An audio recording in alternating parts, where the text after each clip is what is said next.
Turning now to Russia, where President Vladimir Putin has been sworn in for a fifth term, further tightening his control over the country. The inauguration comes after an effectively uncontested election, which took place just a month after opposition leader Alexei Navalny died in a Russian prison.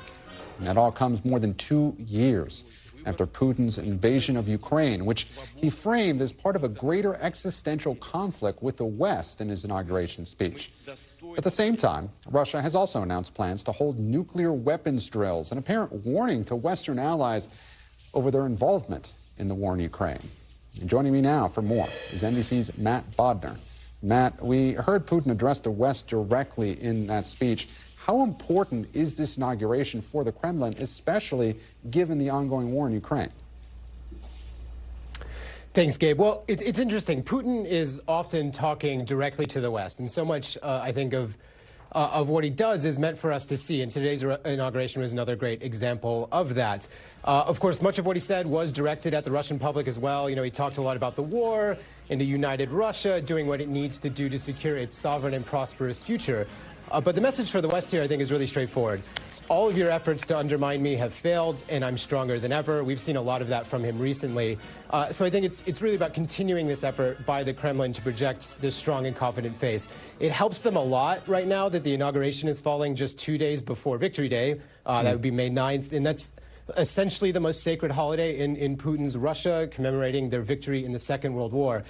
Interesting this year, once upon a time, the main attraction of that Victory Day parade was Russia's own military hardware, but this year they've actually got a special attraction, including NATO tanks, U.S. Abrams tanks, and we can see, you know, crowds fawning all over this in Moscow. So I think what's really striking to me is the images coming out of Moscow this morning, today, really kind of underscore this trend of militarization in Russian society, and I think, really, to put it simply, just how much Putin has molded his country into his wartime image in just 2 years. And meanwhile, Matt, a U.S. soldier has been detained in Russia. How does the Kremlin view this, the political opportunity of detentions like this? And do they force conversations between Moscow and Washington, or just increase tensions?